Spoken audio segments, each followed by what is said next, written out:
नमस्कार दोस्तों। हमास और इजराइल में जारी जंग आए दिन और तेज होते जा रहा है।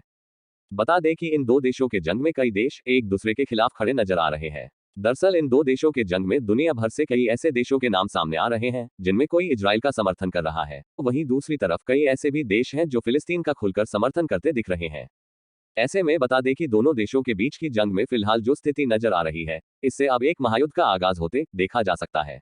अब अगर बात करें ऐसे देश की जो इजराइल का खुलकर समर्थन कर रहे हैं, तो बता दें कि अमेरिका इजराइल की मदद के लिए सबसे आगे आया है। दरअसल बाकी देशों की तरह अमेरिका केवल कहने को साथ नहीं है, बल्कि इस युद्ध के शुरू होने के कुछ दिन बाद ही अमेरिका ने इजराइल की मदद के लिए खतरनाक हथियार और गोला बारूद भरकर विमान अपने देश से इजराइल भेज दिया है। बता दें कि मौजूदा रिपोर्ट के मुताबिक अमेरिकी हथियारों से लैस विमान देर रात इजराइल के नेपातिन एयरबेस पर पहुंचा है। वहीं दूसरी तरफ लेबनान और सीरिया की तरफ से इजराइल पर रॉकेट हमले और ईरान और यमन की ओर से हमास के साथ युद्ध में शामिल होने की धमकियां एक बार फिर से मिडिल ईस्ट को जंग के मैदान में धकेलती नजर आ रही है। बता दें कि एक रिपोर्ट के मुताबिक यूएई ने सीरिया को आगाह किया है कि वह इजराइल और हमास के इस जंग में शामिल ना हो। वहीं दूसरी ओर इजरायली सेना आईडीएफ ने कहा है कि इजरायली क्षेत्र में दागे गए रॉकेट में से कुछ की पहचान सीरियाई रॉकेट के रूप में हुई है।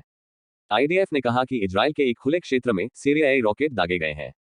वहीं लेबनान ने भी इजराइल क्षेत्र अवीवम के पास एक सैन्य वाहन की ओर एंटी टैंक मिसाइल दागा है। बता दें कि लेबनान और सीरिया इससे पहले भी जरूरत पड़ने पर हमास की मदद करते रहे हैं। वहीं पिछले कुछ दिनों से आतंकी संगठन हिजबुल्लाह भी इजराइल के खिलाफ उकसावे की कार्रवाई कर रहा है। बता दें कि साल 2021 के मई महीने में हुए संघर्ष में लेबनान, सीरिया और इराक की ओर से इजराइल पर हमला किया गया था। वहीं इस साल की शुरुआत में भी इजराइल पर लेबनान ने रॉकेट दागा था। बता दें कि इजराइल के उत्तरी क्षेत्र में छोटे छोटे हमले होते रहे हैं, लेकिन वर्तमान संघर्ष वर्ष 2006 में हुए युद्ध जैसा है, जो मध्य पूर्व यानी मिडिल ईस्ट को एक बार फिर से जंग में धकेल रहा है।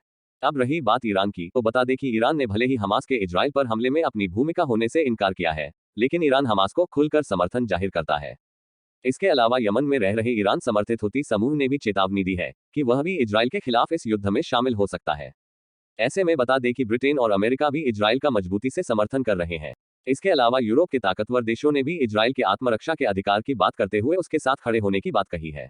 ऐसे में इन सब बातों को देखते हुए इस बात की आशंका बढ़ गई है कि इजराइल फिलिस्तीन का जंग कहीं किसी महायुद्ध का रूप ना ले ले और पहले से ही रूस यूक्रेन युद्ध का दर्द झेल रही दुनिया की मुश्किल और ना बढ़ जाए।